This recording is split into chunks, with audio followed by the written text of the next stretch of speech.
Why do you say that, Father? You aren't afraid, are you? No, but I respect some of the superstitions of others. Often they are founded in fact.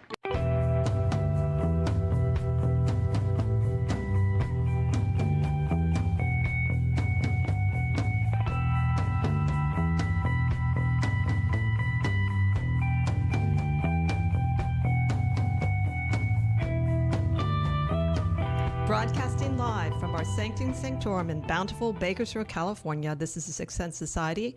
I'm your host, Krista, here with our producer, Michael, and today we welcome you to the show, Spell It Out, Magic, Reflections, and Shadows, where I take a topic and run with it. We have a very, very special guest here on my right. It is Lily Crow, who may or may not stay very long in the camera. She's not used to this. So anyway, we're going to be talking about her and about what it's like to have crow medicine. But before we get started, Michael has a few announcements.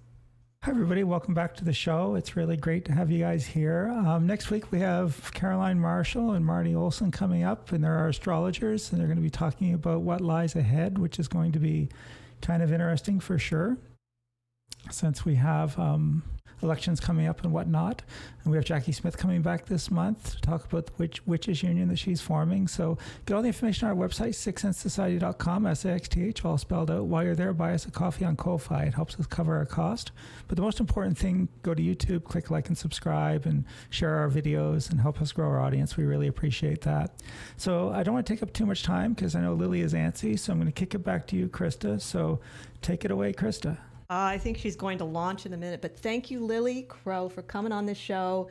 Lily is an elderly crow. She has a rescue, and we're going to talk about that. She's over 23 years old, and she is, mostly lost her sight. She's got cataracts, but she can see a little bit for sure, and she's used to jumping up off her perch. And so this is a new experience for her. Oops, there she goes. Oops, there you go. Oh, that was pretty graceful. Do you want to get down? I think she wants to get down. Here, why don't you get down, boo-boo? Here you go. We're going to get you down. All right, so here she goes. She's going on the floor. That's where it's got lots of cushion. Whoops, don't get caught. You want to stay, huh? This is really the first that we've done this, and here we go, my love. There you go. All right, here you go. There, she's going to be on the floor where she normally is during the evening. This is where she stays at night. So anyway, you got to at least see her, and she is definitely the star of the show. When I first learned about what I call crow medicine, I was in my 30s, and I had met a woman who she and her husband had studied with Lakota for a decade. And she also had the medicine cards on her table where I draw a card every day. But that's not really where I learned about it. It was at a women's group, an all-women's group that this woman was at. And I forget the exact reason why I spoke up about something in the leadership of it that caused the whole very small group to disintegrate. But there were two women in the group that thought I had spoken the truth and said what I needed to say. And so they were really happy. And we formed our own group in which we did our own spiritual work. And so one of the older women, her name is Sherry, she told me that crow medicine is about speaking the truth, living the truth, and walking the path of truth, which is the same as what's in the medicine cards. Jamie Sams talks about crow as the sacred law, and the crow carries the sacred laws. And so crow people sometimes, or not sometimes, almost always are rebels, and they can be disruptive in society if they find that there are man-made laws that are not really in accordance with spiritual laws or sacred laws. And so you'll find them as disruptors. They can be more fringe people. They kind of do their own thing. They are definitely loud, and so people, I think, that have crow medicine, doesn't mean you have to be necessarily loud, like literally, but I think it's important that people learn to speak up, and that can be a help. If you have trouble speaking up about anything, then the crow would be the medicine that you would use. So that was my introduction to crows. I was living in Woodstock, New York at the time, and then during that time, I was I started seeing more things connected to crows, but I was always with my friend who had that as her medicine totem. So I assumed it was for her, and we'd see crow feathers, a lot of dead crows for some reason, which she would know how to bury and do ceremony with. And then, so at that time, I didn't really think crow was going to be part of my life the way it is now. And then I ended up going to Nova Scotia, and that's where, of course, I met Michael at Little Mysteries, a pagan bookstore in Halifax. And he was already basically working with the Morgan, an Irish deity who I had never really heard of, even though I liked the Irish and I had lived in Ireland, and I started learning more about the Morgan through him. And we were just seeing each other at the time, and we ended up rescuing a crow who was being attacked by these teenagers. We were over in the city, and they were throwing rocks or sticks or something at this crow on the ground, and we both became livid. I remember just some fire just coming into my body, and I ran over and said, stop that, because, anything where you're trying to hurt an animal would certainly be upsetting for me. Anyway, so we took the crow to the vet, and she said, well, actually, it's just a young crow, and it will grow its flight feathers soon, so you can either put it back or you can keep it a couple weeks and just, feed it and then let it release the crow. And so we decided to keep the crow, and Michael built this cage. That was a pretty big cage for the crow. We tried not to get too close to it so we could release it. And we had a very good experience with that. And then when we went to release this particular crow, we thought, without knowing, to take it to a different park because we thought it was safer for the bird. And right before we released the crow, we did a prayer to the Morgan to protect the crow. And so anyway, the bird didn't leave. It sort of stayed in a bush. And there was old man comes running out and said, is this crow from this area? And we said, well, no, we thought it would be a good place to let the crow go. And we didn't realize crows are very territorial. And he says, no, don't release the bird here. You have to take it back to where you found it. And otherwise the birds may kill it because it's not one of their own. So we were mortified, of course. And luckily the bird was just waiting there on this bush. And we grabbed it, took it back, and released it to the exact spot where we found it. And the parents, of course, were pretty upset at us. And we did this all right before we were hand-fasted. So that was our experience with the first, helping a living crow. And it was really very wonderful and very satisfying to do that. So along the way, I think we moved out to LA, and I think we'd been here, I don't know, it was maybe 3 or 4 years. It was the summer before 9/11, so that was 2001. And there was a woman that was looking for someone to rescue or help foster an injured raven. And so she called the Bodhi Tree bookstore where we worked, and one of the clerks there knew that we liked crows and ravens, suggested us. And we talked to the woman, and we said, well, the raven, that would be too big for us. We have a tiny apartment. But we laughed and said, well, if you ever have a crow, we can help you with that. And so like 2 months later, she had a crow that needed help, and that was Lily. So Lily was found drowning in a pool. She was an adult, just not a baby, but an adolescent crow, and she was basically injured, and not injured, but she was ill and somehow fell in the pool. And so the woman that rescued her had to literally give her mouth to mouth. And so she needed someone to foster the crow, and she called her Water Lily because she was found in the pool.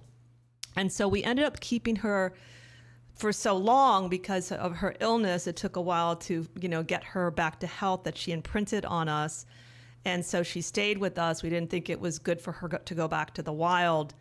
And thank God we didn't release her back to where she was found, because a couple years later, it was the area she had been found was decimated by West Nile. So it was definitely the right decision on so many levels.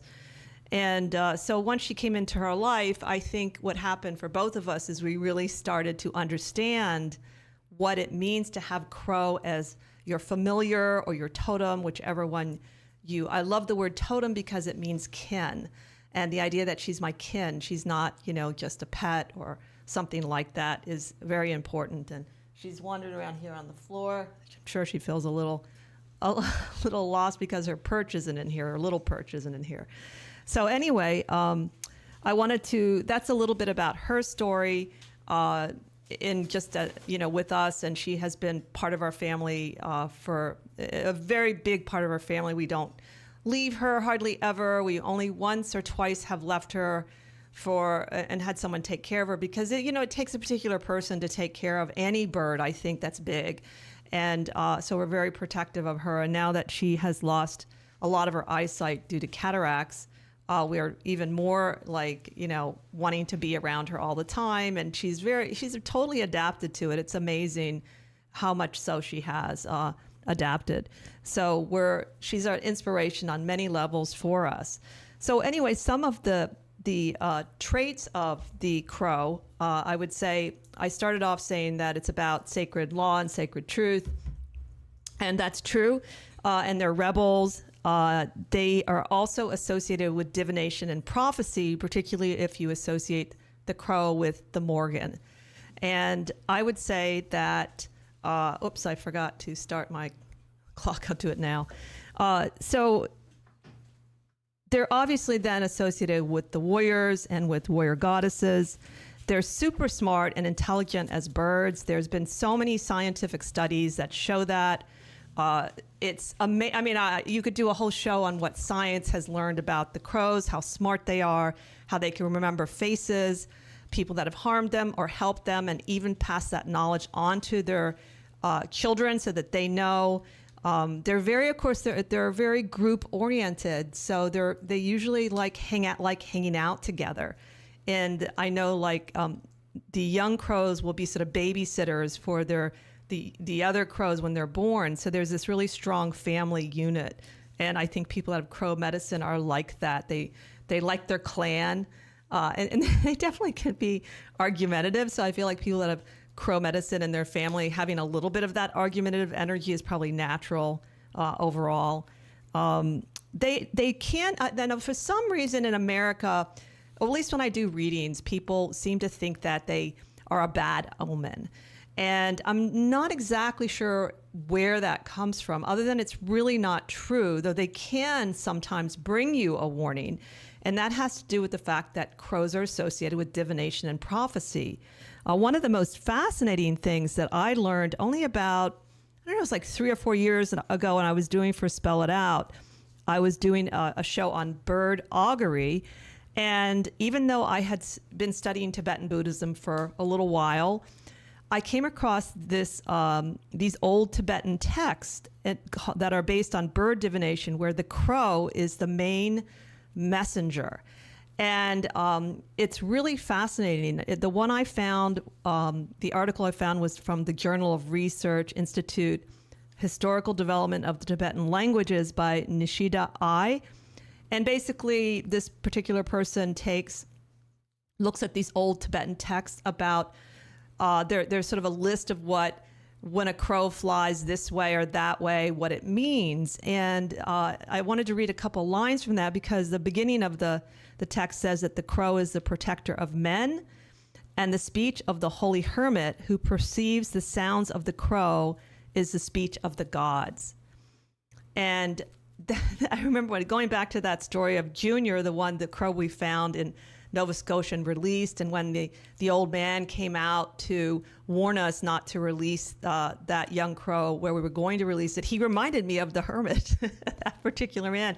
And I should add too that he knew the crows in that area, and he was always feeding them, and had grown to be part of their group or flock. Murder, I should say, as people would say.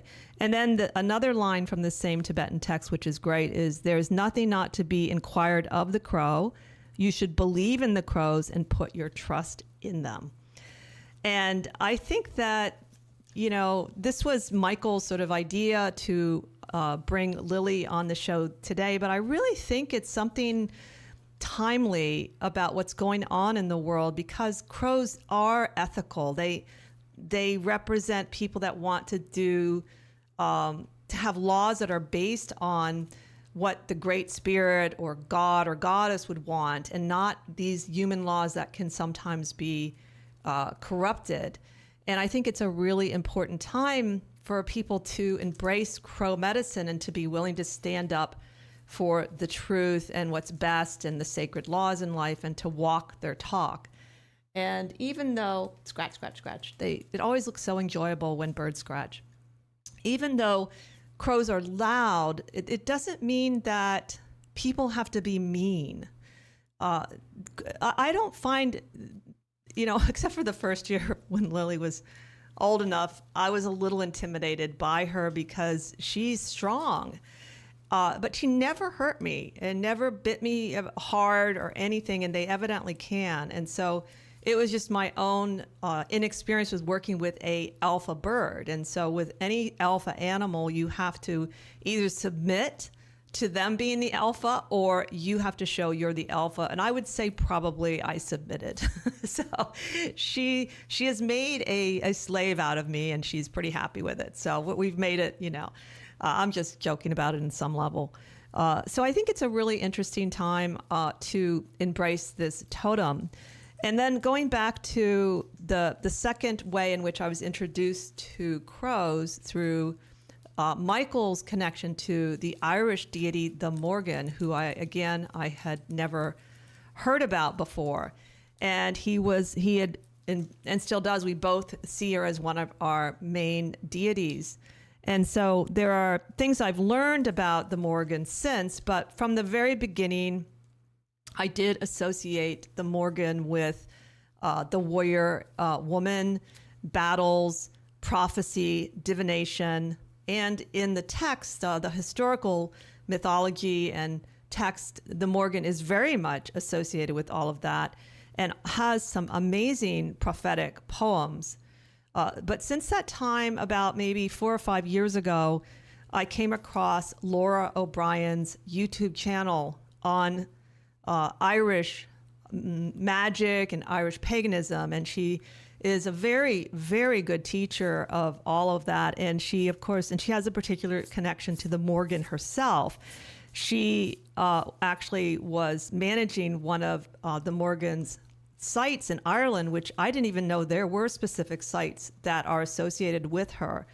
Some people think that she's a Celtic deity, and she's not. She's an Irish deity, and there is a difference. And so if you want to learn more of the authentic historical aspect of the Morgan, which I would think anybody following that path would, then I would say you could start with Laura O'Brien. She has such a wealth of information. She has a class, more than one class you can take at her Irish pagan school. And she has a lot of free videos on her YouTube channel, Laura O'Brien. So she talks about some of the same things that I had learned already, was that the idea of prophecy being associated with the Morgan. And then also I had forgotten that the Morgan's associated, according to Laura, with change. And she's all about change. And Jamie Sams also says that about crow. And also my friend who rescues crows and ravens, she says when they come in your life, you should expect changes. Well, I will say that is absolutely dead on. I mean, when I had the crow come in my life, I had so many changes for the better, but so many when I think about it. And so that's a big aspect that is across, more than one person has said that about the crow, because you will find some differences according to different cultures about birds and things like that. And then the idea of what's interesting when an animal or bird or insect picks you, there is something really unusual about that. And that's not to make you, like I'm not special because I was picked by a crow. It's just something that is so powerfully accurate. So the more I learned about crows, the more I realized I was on that path even when I was a little girl. For instance, one of the negative attributes of crows is they like to steal. And so the thief can be associated with the crow. And there was a period I went through a little bit of shoplifting when I was really bored. Luckily, nothing came of it. It wasn't a big deal. But that you can be sort of tempted by that, the dark side of the crow. And it is true that our own lovely Lily loves, especially, she can't see now, but she used to steal things all the time and hide them. There was one time she stole Michael's Masonic ring, and it was a pretty valuable ring, and we were living in our old apartment, which is tiny, but has lots of little hiding places. So we knew eventually she would want to look at her treasures, and I think she'd stolen something else too. And so we just waited when she didn't think we were watching, and she did. She pulled it out to look at it overall. And that's how we found it. We had to sort of trick her a little bit. Another thing I wanted to mention about Lily, which shows how intelligent crows are, and we unfortunately don't have a video of this. I don't think we had cell phone cameras at the time and didn't think about it with our regular camera, at least taking pictures. We had a rocking chair that would fold up, and it had all these like nuts and bolts in it. And we came home one day from work, and the whole chair had been, she'd taken out enough screws on her own that it collapsed. We have no idea how she learned how to unscrew the nuts in the in that chair, and she did it more than once. She loved doing that, and it was amazing to the point we just had to move the chair. It was just a little much every time. Good thing we weren't actually sitting in it. Oh, and then another great story of Lily in terms of being a thief. This is really funny. Michael's friend at the time, it was Joshua, had come over, and they were playing video games in the front. And I forget, it was like Michael, he had loaned Josh money and he paid him back or something like that. So he gave him, it was like $5 or something. And it was kind of sticking out of his pocket just a little bit. And while they were playing the game, Lily pickpocketed him and took the money back. So that was pretty funny too. And he didn't even see it. He didn't feel anything, and it was just something. So that idea of being the thief and liking sort of shiny objects, we find that to be totally true about the crow. So getting back to the Morgan and working with the Morgan, I would say that the Morgan has more than one animal or bird associated with her. I don't know all of them, but I know raven and crow are definitely connected. And then in both the Morgan's case and in Jamie Sam's, they also talk about crows being shapeshifters. And that is, that's probably a trait most of us would not be able to do, but it's good to know in case the crow itself as a messenger comes as in different form to you. In my case, I think when I first started working with the Morgan, I think I had more coming through my dreams.